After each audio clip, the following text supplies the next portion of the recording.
Assalamualaikum warahmatullahi wabarakatuh. Hai anak-anak semuanya. Apa kabar kalian hari ini? Semoga kita semua selalu dalam keadaan yang baik, keadaan yang sehat, dan tentunya semua bahagia.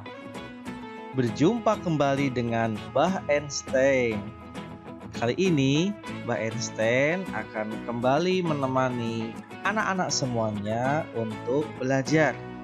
Tepatnya di kelas 5, tema 5, subtema 1, dan di pembelajaran 3. Sudah siap belajar belum anak-anak?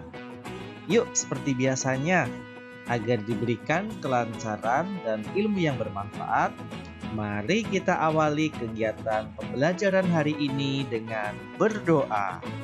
Berdoa yang khusyuk ya anak-anak semuanya. Berdoa dipersilahkan. Berdoa selesai. Nah, anak-anak, hari ini kita akan mempelajari tentang beberapa hal. Di antaranya, kita akan belajar tentang letak geografis Indonesia. Kita juga akan belajar tentang unsur atau komponen peta. Kita juga akan belajar tentang cara menggambar peta. Dan yang terakhir, kita akan mempelajari tentang peristiwa Sumpah Pemuda. Nah, materi-materi tersebut akan kita bahas satu persatu.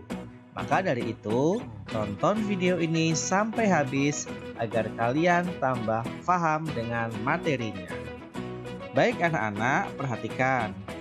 Letak geografis dari Indonesia. Apa itu letak geografis? Letak geografis merupakan letak suatu daerah atau negara dilihat dari kenyataan di permukaan bumi. Letak geografis sebuah daerah atau negara dibatasi oleh letak geografis daerah atau negara lain yang berbatasan. Itulah penjelasan mengenai letak geografis. Sekarang kita akan membahas tentang letak geografis dari Indonesia. Perhatikan, Indonesia terletak di antara dua benua, yaitu benua Asia dan benua Australia. Bisa dilihat ya anak-anak di gambar. Perhatikan posisi dua benua yang mengapit Indonesia. Benua Asia kalau digambar terletak di atas, benua Australia di bawah. Nah, demikian juga Indonesia terletak di antara dua samudra, yaitu Samudra Pasifik dan Samudra Hindia. Perhatikan gambarnya ya anak-anak. Nah, kalau ditanya, jelaskan letak geografis Indonesia, maka jawaban yang tepat adalah Indonesia terletak di antara dua benua dan dua samudra, yaitu benua Asia dan Australia, dan Samudra Pasifik dan Samudra Hindia. Cukup jelaskan anak-anak? Kita lanjutkan. Perbatasan di Indonesia. Yang pertama, perbatasan darat atau berbatasan langsung dengan daratannya. Kita ambil contoh misalkan Malaysia yang di bagian Pulau Kalimantan, berbatasan langsung dengan Provinsi Kalimantan Utara sana. Perhatikan ya teman-teman. Nah, berikutnya ada Papua Nugini yang berbatasan langsung dengan Pulau Papua atau Jayapura yang ada di Indonesia. Nah, ada lagi negara yang berbatasan darat dengan Indonesia. Betul, ada Timor Leste yang langsung berbatasan dengan wilayah di Indonesia yaitu Nusa Tenggara Timur. Pintar teman-teman. Nah, sekarang ada yang berbatasan bukan darat ya. Misalkan ada Filipina ya, tidak berbatasan langsung daratnya, tapi letaknya itu ada di sebelah utara kepulauan di Indonesia. Ada juga Singapura dan tentunya ada Australia. Itulah perbatasan negara-negara yang ada di sekitar Indonesia. Selanjutnya kita akan membahas tentang komponen peta.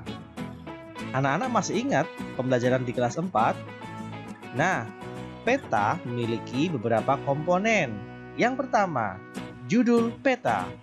Biasanya ditulis pada bagian atas peta yang biasanya juga menunjukkan isi peta tersebut. 2. Skala peta merupakan perbandingan jarak pada peta dengan jarak sesungguhnya. Dengan skala peta, pengguna peta akan dapat menentukan jarak antar tempat yang ada pada peta. 3. Simbol. Simbol merupakan gambar atau warna tertentu pada peta untuk mewakili objek dalam peta. 4. Garis astronomis merupakan garis khayal pada muka bumi. Garis-garis mendatar atau horizontal yang terdapat pada peta disebut dengan garis lintang, dan garis yang tegak disebut dengan garis bujur.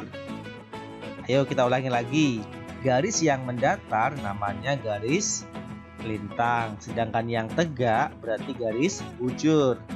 Selanjutnya yang kelima adalah legenda. Legenda merupakan keterangan beberapa simbol yang digunakan pada peta untuk memudahkan pengguna peta memahami isi peta tersebut. Yang keenam, mata angin atau arah mata angin merupakan pedoman utama arah mata angin. Mata angin yang mengarah ke atas menunjukkan arah utara. Untuk lebih jelasnya lagi, perhatikan contoh komponen pada peta berikut ini. Ya, pada gambar ditunjukkan ada peta sebuah pulau yang sangat terkenal di dunia. Ya, namanya Pulau Bali. Kali ini kita akan membahas komponen peta pada peta Provinsi Bali. Kita mulai dari judulnya. Nah, perhatikan judulnya ada peta Provinsi Bali. Berikutnya ada arah mata angin. Perhatikan yang ada di sebelah kanan atas. Biasanya gambarnya seperti itu. Terus ada tulisan utara, selatan, timur seperti itu ya. Kita lanjutkan, ada skala peta. Perhatikan di pojok kanan bawah. Skalanya 1:450.000. Itu artinya 1 cm pada peta itu jarak aslinya adalah 450.000 cm jarak sebenarnya. Berikutnya ada garis astronomis. Ingat ya, ada garis lintang dan garis bujur. Selanjutnya ada legenda, itu yang disimbolkan dengan warna-warna. Warna merah berarti dataran tinggi, kuning ya masih tinggi, hijau sudah mulai rendah. Sama juga dengan yang laut. Putih berarti masih agak dangkal, semakin biru agak tua itu berarti lautnya semakin dalam. Berikutnya ada simbol peta ya, misalkan ada segitiga hitam itu berarti tandanya adalah gunung ya. Berikutnya, kita akan belajar tentang cara membuat peta. Perhatikan ya anak-anak. Yang pertama, cara menggambar peta dilakukan dengan mencontoh peta yang asli. Pada peta asli dibuat garis-garis bantu tegak dan mendatar berjejer. Jarak antar garis adalah 2 cm sehingga terbentuk kotak-kotak persegi berukuran 2 x 2 cm. Berilah kode angka pada garis-garis tadi, mulai dari sudut kiri atas ke arah kanan dan ke arah bawah. Perhatikan contoh berikut.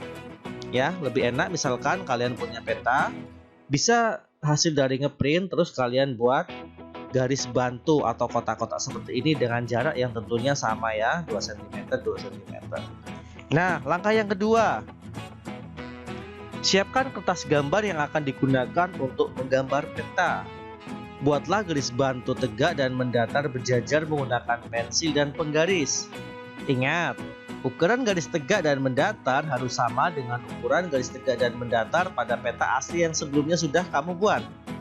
Beri kode angka pada garis-garis tadi dengan cara yang sama pada peta aslinya. Langkah yang ketiga, mulailah menggambar peta di atas kertas gambar dengan mencontoh peta asli yang telah diberi garis bantu. Amati gambar pada peta asli dan letaknya sesuai kode yang telah dibuat. Setiap goresan pensil yang dibuat harus sesuai dengan alur garis pada peta asli yang dicontohkan. Nah, ini contohnya ya.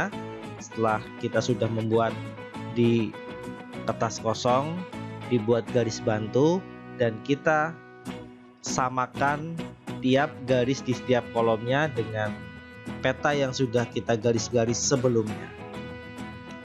Ya, kita lanjutkan. Wah, foto apa ya ini? Ada clue-nya tanggal 28 Oktober tahun 1928. Ada yang tahu apa yang terjadi di Indonesia ketika tanggal 28 Oktober tahun 1928? Siapa yang tahu? Yap, tepat. Peristiwa Sumpah Pemuda. Anak-anak, situasi penjajahan Belanda yang diwarnai dengan larangan melakukan kegiatan organisasi mendorong para pemuda berdatangan dari berbagai penjuru Indonesia untuk berkumpul di Jakarta.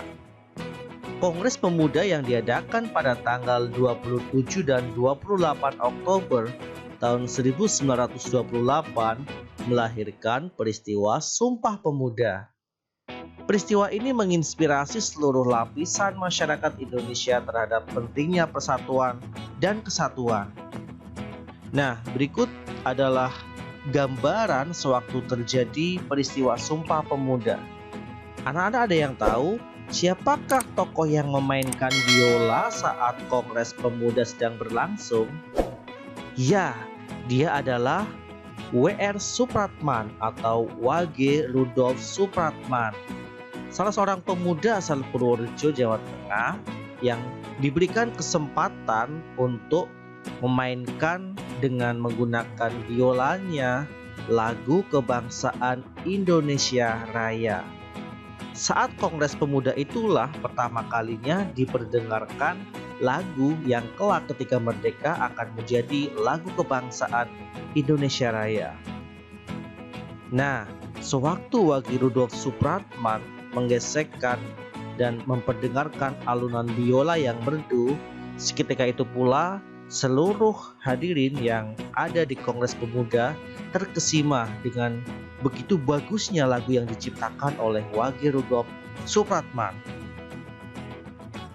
Pada saat itu, para pemuda yang berbeda suku, adat, dan bahasa bertekad untuk bersatu dengan membacakan sebuah sumpah.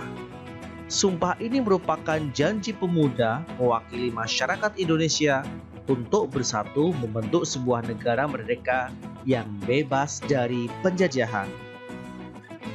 Perhatikan teks Sumpah Pemuda berikut. Kami, putra dan putri Indonesia, mengaku bertumpah darah yang satu, tanah air Indonesia. Kami, putra dan putri Indonesia, mengaku berbangsa yang satu, bangsa Indonesia. Kami, putra dan putri Indonesia, menjunjung bahasa persatuan, bahasa Indonesia. Itulah isi dari teks Sumpah Pemuda. Nah, berikut ini adalah teks asli dari putusan Kongres Pemuda-Pemuda Indonesia yang isinya juga terdapat isi dari Sumpah Pemuda. Wow, sungguh sangat luar biasa ya perjuangan para pendahulu kita yang mempunyai cita-cita untuk memerdekakan bangsa Indonesia. Oleh karena itu, sebagai generasi penerus bangsa, kita harus dapat meneruskan perjuangan para pahlawan yang tentunya telah rela gugur demi meraih kemerdekaan yang sudah kita nikmati saat ini. Dengan cara apa? Anak-anak sebagai pelajar berprestasilah untuk membanggakan orang tua dan tentunya negara Indonesia. Nah, tidak terasa ternyata pembelajaran kita kali ini sudah selesai. Semoga bermanfaat untuk anak-anak semuanya. Sampai berjumpa lagi esok hari. Tetap semangat, tetap jaga motivasi kalian dalam belajar. Karena ingat, masa depan ada di tangan kalian semua. Sekian, wassalamualaikum warahmatullahi wabarakatuh.